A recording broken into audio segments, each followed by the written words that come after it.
This is Judy here from Lady So-and-so. I've come to visit my mum, who's going to talk about the recollections of VE Day when she was a little girl. This is Joy, who founded Lady So-and-so 40 years ago. Hello everybody. I can remember VE Day as being very exciting. I was about 5 at the time and I lived in a little rural village in Derbyshire. My mother met me from school because I was only about 5, and there was so much commotion in the group of mothers there. They were all excited because it was VE Day and the soldiers were coming back home. I just didn't really know what to think of VE Day. I just had no recollection of my father very much, and I didn't know how I would be with my father living at home. I just didn't really understand the situation. But nevertheless, I entered into the spirit of things, and soon people were making bunting to put drape in the houses. Right, I'm just going to show you, this is some of the original VE Day bunting. My friend's mother made it, and she hung this on the fire grate, just above the fire. It's actually curious, it's made out of man-made fabric, not cotton or silk, so it was quite a new invention in those days. Feels like rayon. I was going to say it wouldn't crease, but of course it's creased there. That's why I'm thinking it's rayon cellulose made out of wood pulp, like cotton, so it does crease.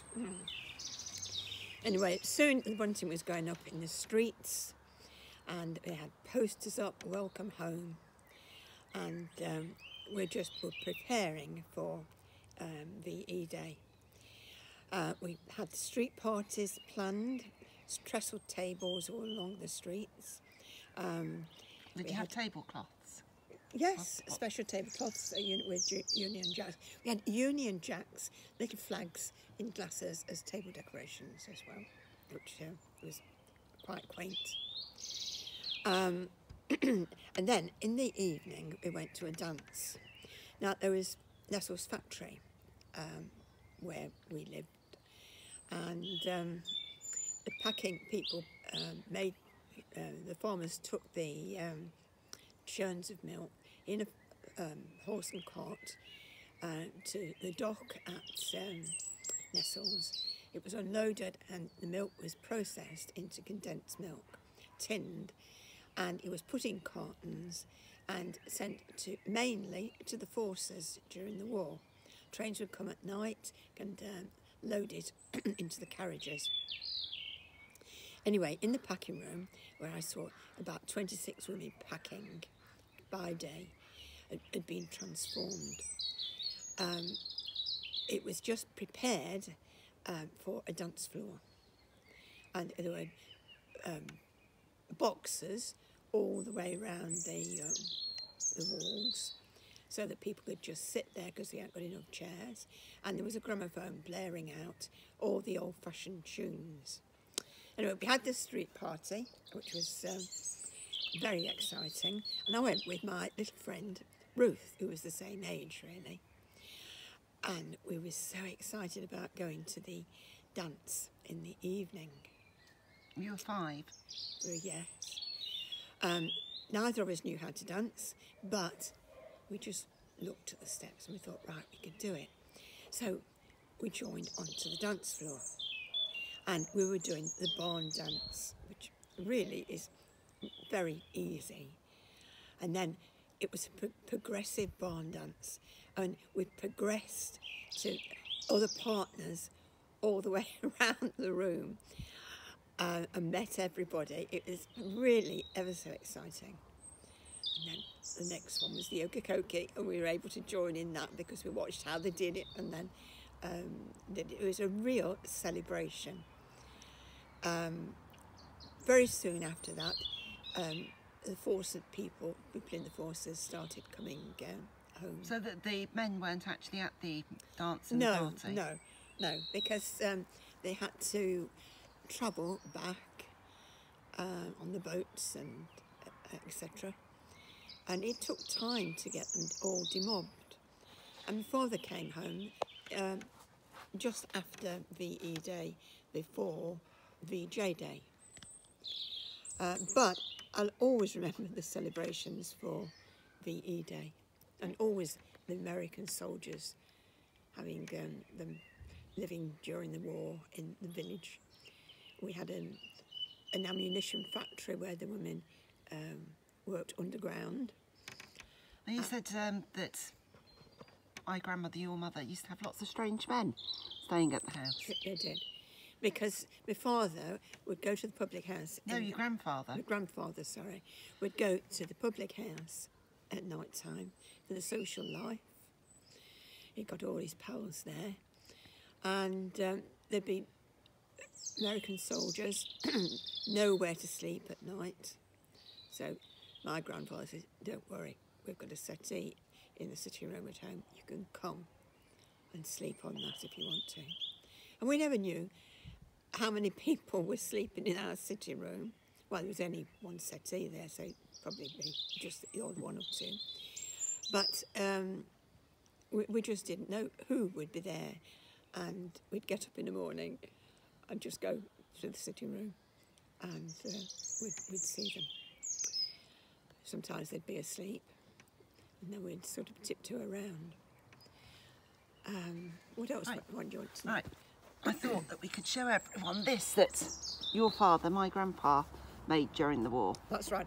He was in hospital. He had appendicitis, and when he was in Palestine, and he was spent his time in hospital recuperating, and the nurses encouraged them, the soldiers, to do embroidery. And my father drew his medal and embroidered it to pass the time away. I found, when I was sorting through some of the old things, I found that postcard. Oh, cheer up. The last 7 years will be the word. Worst. Worst. That was my eyesight. And that was sent to my grandpa. Can you show the picture of it? Yeah. Can you see it? Yeah, I think so. And there's also that can show. There's a lot of knitting done during the war. Knitting for the RAF, Yes. Royal Air Force. Yes. Do you want to turn it Comforts around this way? Committee. Yeah. So that was a postcard.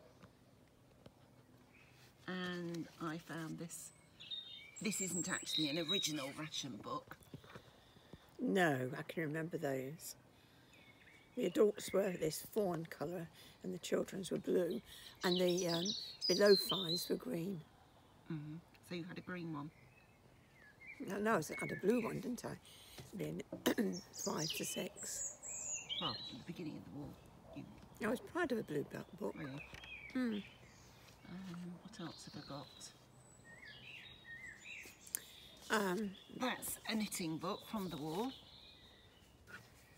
1940s fashions. And this was an interesting knitting book.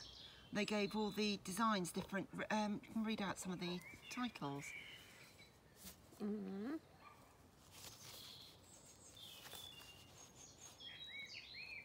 Hellsman leader. Know who he was? Can you turn it around to show us? Yeah. Yes, and there was a leader. Turn the other pages. Right, you're keeping us all in suspense. Can you show us? Major. That says Major. Yeah.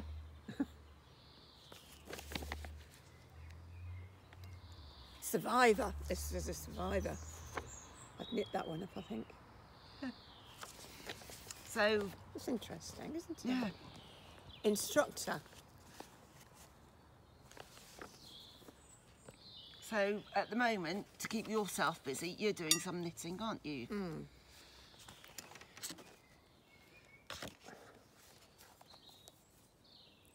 We're doing a soft toy. Yes, a rabbit, and we're going to dress up in a suit. And my mother's been doing her garden, growing lots of... Because I'm sort of being a bit more careful, not going out so much. Well, you're not going out at all. So she's cooking. And these actually are cross-stitch and embroideries that were done during the war, but we've just ordered some cross-stitch tablecloth kits into Lady So-and-so. So I'll provide some links for those if anyone's interested in buying those. And tomorrow, down at our warehouse, while we're at work, we're going to keep socially distanced, but we're going to have a bit of a party. But unfortunately, you can't come. No. It's a shame. Sorry about that, Mum. No. But we've got plenty of knitting and things. We phone up all the time, keep in touch.